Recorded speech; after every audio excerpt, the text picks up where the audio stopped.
Guys, welcome back to my channel. Myself Prachi and होने वाली CM Prachi. Guys, हमारे channel पे आपका बहुत बहुत स्वागत है। और गाइस, आज की वीडियो में हम लोग डिस्कस करने वाले हैं AS5। तो गाइस, अकाउंटिंग स्टैंडर्ड 5 पढ़ने वाले हैं। हम अपनी मैथ से भी साथ साथ में कवर करेंगे वीडियो के एंड में। तो आप लोग से रिक्वेस्ट है कि पूरी वीडियो को एंड तक देखें, ठीक है गाइस। तो ये CMA फाइनल CFR सब्जेक्ट का डिस्कशन चल रहा है with my super duper handwritten notes, ठीक है। तो देखो, सबसे पहले क्या है कि जो नेट प्रॉफिट या लॉस कुछ भी हो सकता है, ठीक है। कोई भी पीरियड में कभी भी प्रॉफिट या लॉस कुछ भी हो सकता है। तो उस पीरियड के दौरान से पहले कोई भी इवेंट होता है, तो उसमें कोई भी अगर चेंज हो जाता है पॉलिसी में, तो क्या इफेक्ट लेते हैं वो आज हम लोग डिस्कस करने वाले हैं। आई होप आपको समझ में आ रहा होगा। फॉर एग्जाम्पल 2018 में आपने कुछ पॉलिसीज बनाई या फिर कोई प्रॉफिट या लॉस हुआ पिछले पीरियड में, जो अब जाके रिकॉर्ड करना है आपको, तो उसका क्या इफेक्ट लेंगे हम लोग आज के अकाउंटिंग स्टैंडर्ड में डिस्कस करने वाले हैं, ठीक है। सबसे पहले गाइस, आप देख सकते हैं कि हमारा जो प्रॉफिट और लॉस होता है पीरियड का, वो ऑर्डिनरी भी हो सकते हैं, एक्स्ट्रा ऑर्डिनरी भी हो सकता है। अब आप बोलोगे मैम, ऑर्डिनरी और एक्स्ट्रा ऑर्डिनरी क्या होता है? तो देखो, जो आपका हमेशा नहीं होता है उसको हम लोग एक्स्ट्रा ऑर्डिनरी कहते हैं। फॉर एग्जाम्पल, आपके पास एक मशीनरी है, ठीक है, वो अभी एक्स्ट्रा ऑर्डिनरी रेट में सेल हो गई, ठीक है। या फिर आप ऐसे कह सकते हो, अभी कोरोना आया था, ठीक है। तो कोविड में क्या हुआ था कि मास्क की डिमांड बहुत ज्यादा बढ़ गई थी, ठीक है। तो और मेडिकल प्रोडक्ट्स की डिमांड बहुत ज्यादा बढ़ गई थी, तो वहां के जो लोग हैं उनको तो एक्स्ट्राऑर्डिनरी प्रॉफिट हुआ ना। उनको यूजुअली थोड़ी ना इतना ज्यादा होता है, वो लोग कभी सोचे भी नहीं होंगे इतना ज्यादा उनको होगा, अचानक से इतना ज्यादा होना स्टार्ट हो गया, है ना। तो उस केस में हम लोग कहते हैं कि एक्स्ट्राऑर्डिनरी मतलब जो हमेशा नहीं होता, जो फ्रिक्वेंट इन नेचर नहीं है, कभी कभार कभी कभी हो रहा है, ठीक है, तो उसको अपन कहते हैं एक्स्ट्राऑर्डिनरी। उसके बाद होता है ऑर्डिनरी। तो ऑर्डिनरी क्या होता है? जो हमेशा होते रहता है, ठीक है, या तो वो बिजनेस से रिलेटेड है या तो बिजनेस को आगे बढ़ाने के लिए हो रहा है, ठीक है। तो उसके लिए अपन को स्पेशल डिस्क्लोजर देने का एक्सेप्शन है, ठीक है। अगर यूजुअली होते रहता तो आपको डिस्क्लोजर अगर स्पेशल वाला देना है तो वो एक्सेप्शन है, ठीक है। हमको ये दोनों ही, ऑर्डिनरी हो चाहे एक्स्ट्राऑर्डिनरी हो, दोनों को ही हमको क्या करना रहेगा? डिस्क्लोज करना रहेगा अपने पीएल में, ठीक है। आप समझ लीजिए कि कोई पहले का प्रॉफिट या लॉस है। प्रायर पीरियड मतलब क्या होता है? पहले का।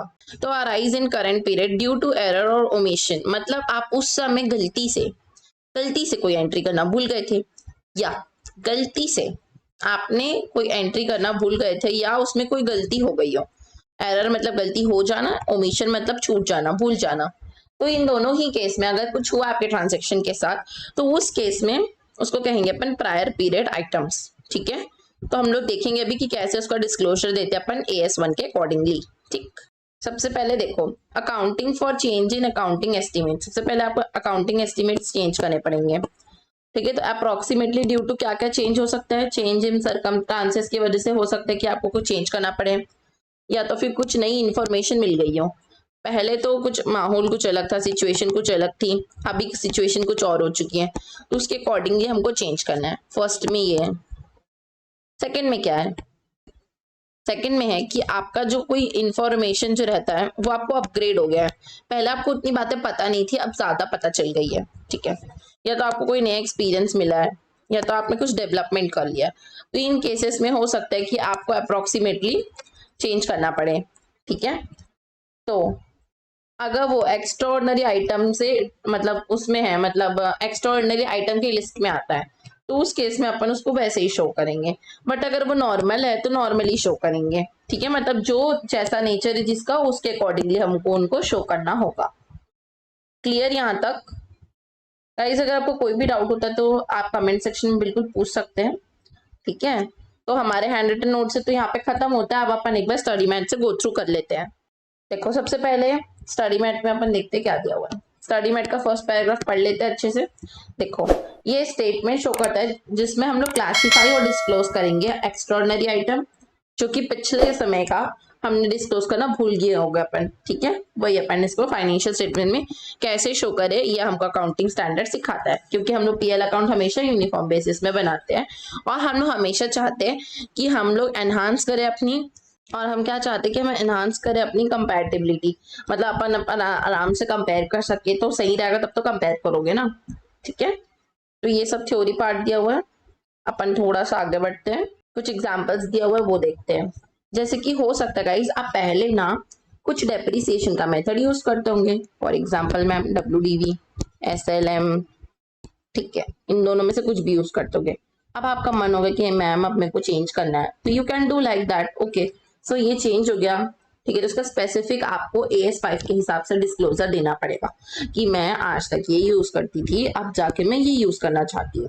क्लियर। आगे, useful life reduce but no change. हो सकता है कि आपने डेप्रिसिएशन का मेथड ऐसे इस्तेमाल किया जिससे उसकी जो लाइफ है, जिसकी लाइफ में जो रिड्यूस होना था वो में उसमें कोई भी चेंज नहीं आया, मतलब वो बिल्कुल भी चेंज नहीं हुआ, जैसे था पहले वैसे ही है। आपकी कोई गलती हो गई है, अर्थमेटिकल एरर हो गया जब आपने डेप्रिसिएशन कंप्यूट करने के बारे में सोचा। तो ये सारी चीज क्या है, प्रायर पीरियड का आपको एग्जांपल्स दिया हुआ है ताकि आपको अच्छे से क्लियर हो सके। हो सकता है कि आपका कोई भी फिक्स एसेट जो है वो डिस्ट्रॉय हो जाए अर्थक्वेक की वजह से। तो आप बताओ, अर्थक्वेक रोज रोज आता है क्या? No ma'am. तो ये क्या हुआ, एक्स्ट्रॉर्डनरी हुआ, कभी कभी आता है ना, इसलिए। या फिर major disposal of fix assets, आपका कोई बहुत बड़ा फिक्स एसेट्स था, आपने उसको बेच दिया, तो ये क्या हुआ, आपको एक्सेप्शन आइटम आएगा, क्योंकि आप हमेशा तो नहीं बेचते हो, कभी कभी बेचते हो, तो ये ऑर्डिनरी एक्टिविटी के एक्सेप्शन केस में आएगा। क्लियर। ऐसा टाइप का अपना उसमें आ सकता है फिलअप या फिर MCQs में, तो आप अच्छे से बताना, ठीक है। बाकी एक दो मैंने छोड़ा वो आप खुद से गो थ्रू कर लीजिएगा। फिर अपन अच्छा वाला एक एग्जांपल देखते हैं जिससे आपको एकदम अच्छे से क्लियर हो जाएगा। मिस्टर P जो है वो एम्प्लॉय है C लिमिटेड के। उन्होंने क्या किया, उन्होंने लीव कर दिया विद अ पे फॉर 9 मंथ। उन्होंने 9 मंथ का पे के बाद अपनी जॉब को छोड़ दिया, ठीक है। उन्होंने 9 मंथ काम किया, आप देख सकते हैं डेट, 9 मंथ का काम था उन्होंने किया और उसके बाद वो छोड़ दिया। पहले मंथ उन्होंने कितना कमाई किया, 25,000 का, मतलब फर्स्ट मंथ उनकी इनकम कितनी हुई है, 25,000 की हुई है। फाइनेंशियल ईयर जो था वो 30 जून 2015 को एंड हुआ, मतलब जो वहां से लेके फिर वो एंड कब हुआ, मार्च में ही होता, ऑब्वियसली बात है, तब हुआ। सैलरी एक्सपेंसेस जो मिस्टर P को देने थे वो 3 मंथ के थे, ठीक है, जो कि हमने भूल गए थे कि हमने अरे हम तो भूल ही गए देने का। मतलब आपने जो 1 मंथ का सैलरी इतना था, मतलब 3 मंथ का कितना होगा, कैलकुलेट करके मुझे फट से बताइए कि कितना हो जाएगा, 75,000, ठीक है।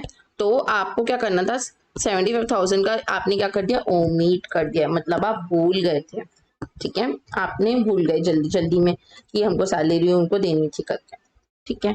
बट आपने पे जरूर किया उनको, आप पे कर दियो, बट आपने एंट्री नहीं की है, एंट्री नहीं की है बट आपने पेमेंट किया है।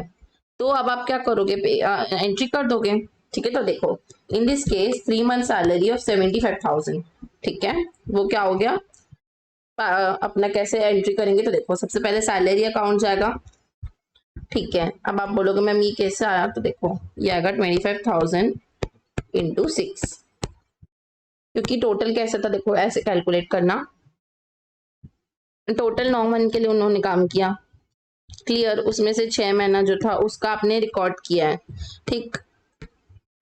उसमें से जो 3 महीना आपने रिकॉर्ड करना भूल गए, तो एंट्री क्या करोगे, डेबिट, सैलरी अकाउंट डेबिट, इतना पे कर चुके हैं।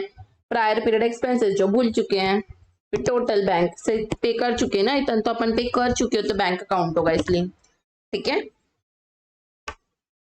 फिर if mister P was terminated for service on 1/1/2017, अगर वो 1/1/2017 को ही अपनी जॉब से लीव कर देते और जो मतलब उनको फिर से रखा गया, कोर्ट ने कहा कि इनको वापस से ज्वाइन करवा दो करके, प्रोटेक्शन दिया उनको कि उनको पूरी सैलरी मिलनी चाहिए, जो भी हुआ उस केस में, तब आपकी एंट्री क्या होती, तब आपकी एंट्री होती salary account debit to bank. अब आप बोलोगे मैम ऐसा क्यों, गाइस इसलिए यहाँ पर, क्योंकि यहाँ पे आपकी गलती हुई थी ना, ओमिशन हुआ था, एरर हुआ था, एरर और ओमिशन में आपकी गलती होती है, तब प्रायर पीरियड अपने को एंट्री करनी होती है, क्लियर। यहाँ पर आपसे कोई गलती हुई क्या, ऑर्डर ही बाद में आया है, तो उसमें आपकी क्या गलती हो सकती है, जब ऑर्डर बाद में आया तो आपकी कोई गलती नहीं हो सकती है ना।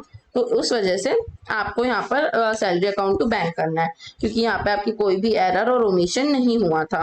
मैं आपसे रिक्वेस्ट करूंगी कि अकाउंटिंग स्टैंडर्ड अगर अपन पढ़ रहे हैं ना, तो आप कुछ वर्ड्स को ना, कीवर्ड्स को याद रखने की कोशिश करना।